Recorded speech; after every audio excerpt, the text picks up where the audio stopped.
नमस्ते दोस्तों। बवासीर के बहुत से मरीज को यह डर लगता रहता है ऑपरेशन करने के बाद खुद का अपने मलद्वार पर कंट्रोल वह खो देगा और फिर उसे आगे बड़ी दिक्कत का सामना करना पड़ेगा। उस डर के वजह से कई सारे बवासीर के मरीज ऑपरेशन करने से डरते हैं और फिर अपनी तकलीफ सहते रहते हैं। क्या सच में बवासीर को ऑपरेशन करने के बाद उस मरीज का अपने टॉयलेट पर का कंट्रोल खो जाता है? बवासीर के कौन से पेशेंट में यह मुसीबत आ सकती है और कौन से पेशेंट में इसे डरने की जरूरत नहीं है? क्या है इसके पीछे की सच्चाई?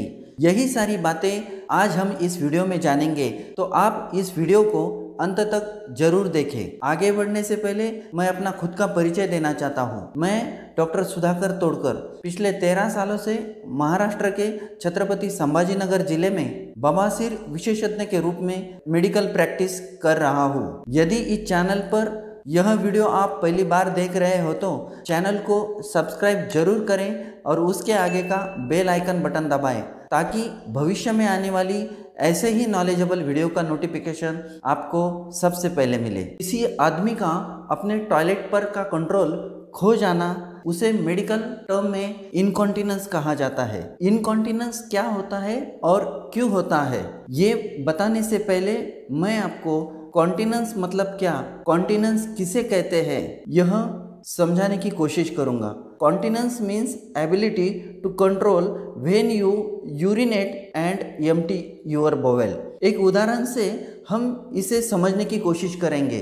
दोस्तों समझ लो, आप अगर किसी बस में या अपनी कार से सवारी कर रहे हैं और कुछ देर के बाद आपको पेशाब जाने की इच्छा होती है, आपका पेट पेशाब से फूल जाता है या आपको टॉयलेट जाने की इच्छा होती है, मगर अब आप सफ़र में हैं, इसलिए आप कुछ देर के लिए अपने पेशाब को या अपने टॉयलेट को रोक कर रखते हैं। इस तरह से पेशाब को या टॉयलेट को रोकने का काम हमारे मलद्वार के आजू बाजू में जो मसल होती है, जिसे स्फिंक्टर मसल कहा जाता है, उस मसल की मदद से कंट्रोल किया जाता है। उस मसल को कॉन्ट्रैक्ट करके रखते हैं। उसी प्रोसेस को मेडिकल टर्म में कॉन्टिनेंस कहा जाता है। नेचर की हम मानव को मिली इस देन की वजह से हम हमारे डे टू डे लाइफ में उसे इस्तेमाल करते हैं और जब हमें फेवरेबल एटमॉस्फेयर मिल जाता है तब हम बाथरूम में जाकर फिर अपने पेट को खाली कर देते हैं। किसी कारणवश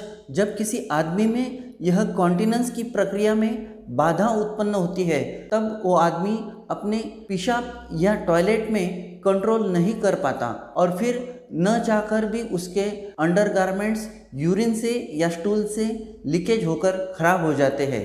उस बीमारी को इनकॉन्टिनेंस नाम से जाना जाता है। Incontinence means loss of control to hold urine और स्टूल।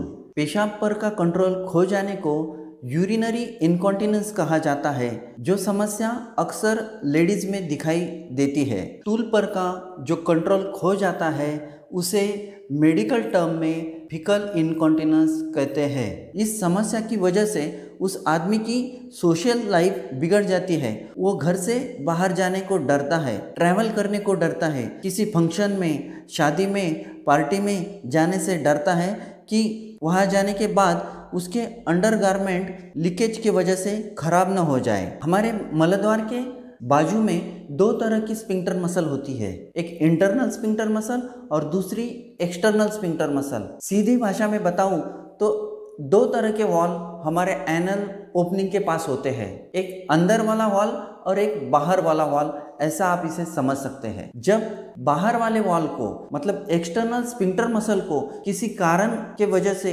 इंजुरी होती है या उस कट जाती है या उसे ट्रॉमा होता है, तो उस कारण से फीकल इनकॉन्टिनेंस यह समस्या उत्पन्न हो जाती है। छोटे बच्चों में यह मसल पूरी तरह से डेवलप न होने के कारण अक्सर हम देखते हैं कि बच्चे कभी कभी अपने पैंट में पेशाब या टॉयलेट कर देते हैं। ठीक उसी तरह बूढ़े लोगों में यह स्फिंक्टर मसल बढ़ते उम्र के कारण कमज़ोर हो जाती है, तो उस कारण से भी बूढ़े लोगों में पेशाब और टॉयलेट का कंट्रोल चला जाता है, फिर उन्हें भी लीकेज की समस्या का सामना करना पड़ता है। इस तरह के इनकॉन्टिनेंस को पैसिव इनकॉन्टिनेंस कहा जाता है। यंग एज में यह मसल स्ट्रांग होती है, वह एक वॉल की तरह अच्छे से काम करती है। तो जनरली यंग एज में यह समस्या नहीं दिखाई देती है। इनकॉन्टिनेंस होने के कई सारे कारण हैं, जैसे कि diarrhoea, constipation, injury to the sphincter muscle, spinal cord injury, nerve damage, neurological disease जैसे कि multiple sclerosis, dementia, Alzheimer disease, diabetes mellitus, paralysis, haemorrhoids, rectal prolapse, rectal की सर्जरी, पाइल्स की सर्जरी। कभी कभी लेडीज पेशेंट में delivery के समय sphincter muscle को ट्रॉमा होता है। ऐसे वक्त में उस पेशेंट में फीकल इनकॉन्टिनेंस की समस्या उत्पन्न हो जाती है। बवासीर के कुछ मरीजों में कॉम्प्लिकेशन के रूप में इनकॉन्टिनेंस जैसी समस्या दिखाई देती है, उसे अर्ज इनकॉन्टिनेंस कहा जाता है। बवासीर का ऑपरेशन करने के बाद यह वॉल मतलब स्फिंक्टर मसल ठीक से काम नहीं करती है और फिर उस मरीज का अपने स्टूल पे का कंट्रोल कम हो जाता है। इस बात को कई लोग कहीं पे सुनते हैं या उन्होंने उस तरह के पेशेंट देखे हुए रहते हैं। उसके कारण उस डर के वजह से वो पेशेंट बवासीर कितनी भी तकलीफ क्यों ना दे उसे सहन करते हैं, पर उसका ऑपरेशन नहीं करते। कई बार हमें भी बवासीर के पेशेंट यह पूछते हैं कि डॉक्टर साहब, यह ऑपरेशन करने के बाद हमारा कंट्रोल चला तो नहीं जाएगा, हमें कोई दिक्कत तो नहीं आएगी, ऐसा डर उनके मन में रहता है। पर याद रखें, बवासीर के सारे मरीजों में यह प्रॉब्लम आती नहीं है।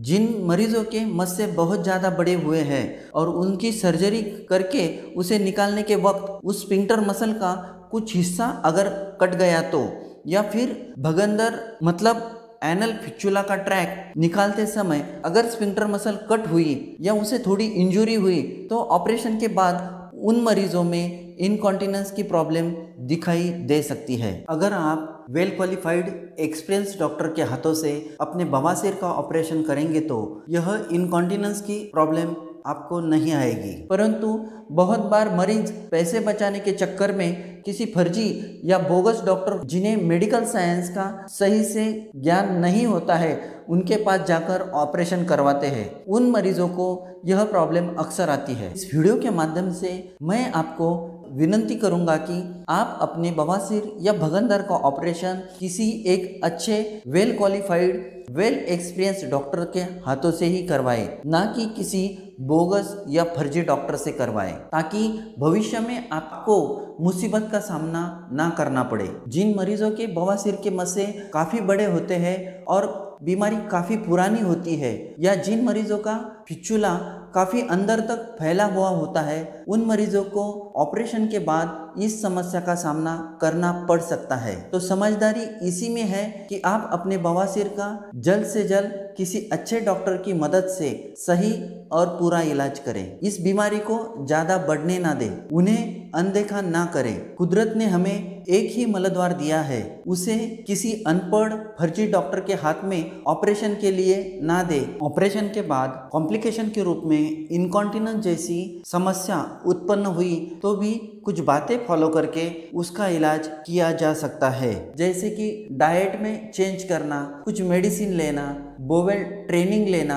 कीगल जैसी एक्सरसाइज करना, या स्फिंक्टर मसल रिपेयर सर्जरी करके भी इनकॉन्टिनेंस का इलाज किया जाता है। ऑपरेशन के बाद आपको यह दिक्कत आएगी या नहीं, यह जानने के लिए आप अपने डॉक्टर की अवश्य राय लें। तो दोस्तों, यह थी बवासीर ऑपरेशन करने के बाद कंट्रोल चला जाता है क्या, इस विषय पर संपूर्ण शास्त्रीय विवेचन। मुझे आशा है कि यह वीडियो देखने के बाद आपके मन के सारे सवाल और आशंका दूर हो गई होगी। उसके बाद भी इस विषय को लेकर आपके मन में कोई सवाल हो तो आप मुझे नीचे दिए गए कमेंट बॉक्स में पूछ सकते हैं।